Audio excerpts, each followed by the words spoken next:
এরকম যদি শিক কাবাব খেতে চাও তাহলে রেসিপিটা ফলো করুন। হোটেলের স্বাদ ঘরেতেই পাবেন।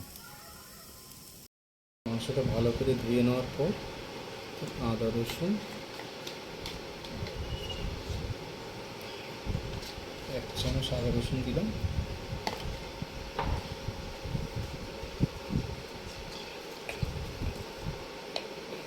জিরে গুঁড়ো, ভাজা জিরে, ধনে গুঁড়ো,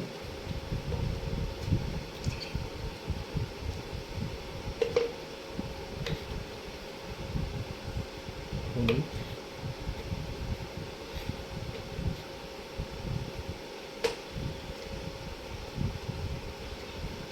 লঙ্কার গুঁড়ো, ঝাল দেখাবে, লঙ্কার গুঁড়ো,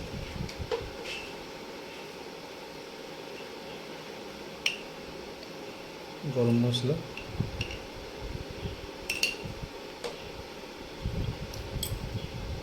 পরিমাণ মতো নুন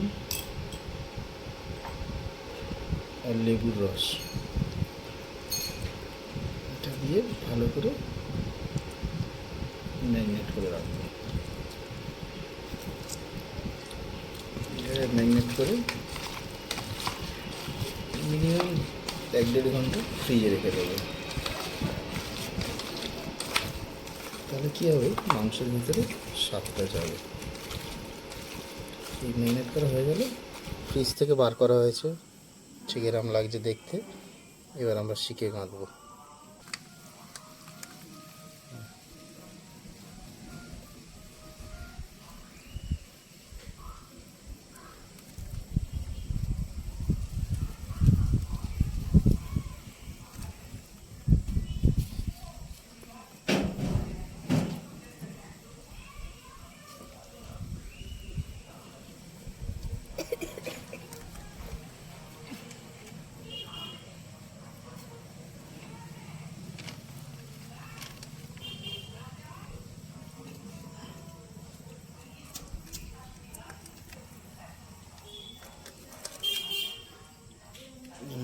সব শিকে গেঁথে নেব। ম্যারিনেট করে ফ্রিজে রাখা ছিল বলে মাংসটা একদম নরম হয়ে গেছে, দেখতে পাচ্ছি। খুব সহজেই শিকে গেঁথে নেওয়া যাচ্ছে।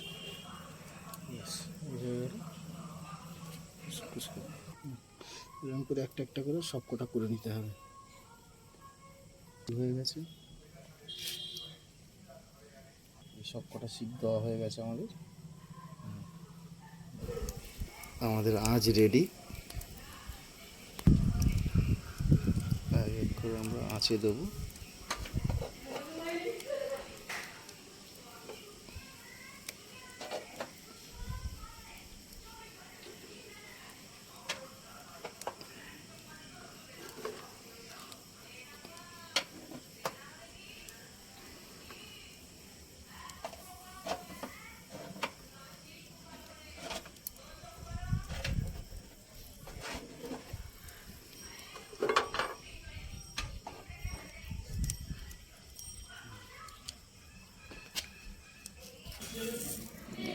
কিছুক্ষণ পর পর আস্তে করে এরকম ঘুরিয়ে দিতে হবে।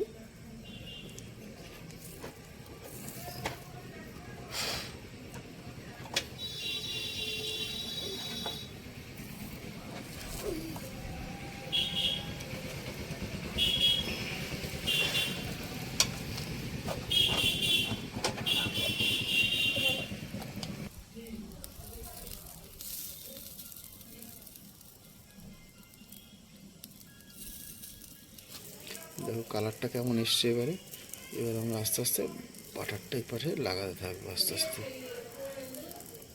বাটার ব্রাশ করতে থাকবো।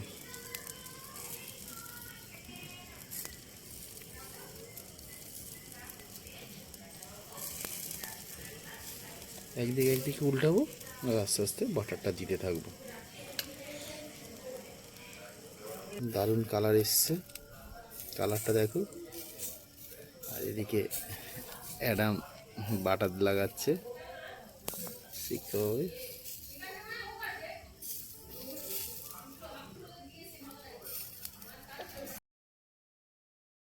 দেখো কত সুন্দর কালার এসছে এবং শিক কাবাব রেডি।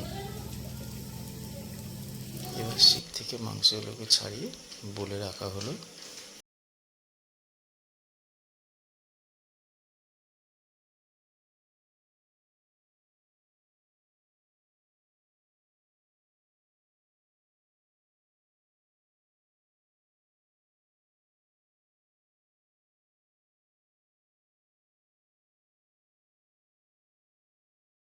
মাংসগুলো ছাড়ানো হয়ে গেলে একটু বাটার আর লেবুর রস দিয়ে ভালো করে টস করে নাও। টস করে নিলেই রেডি।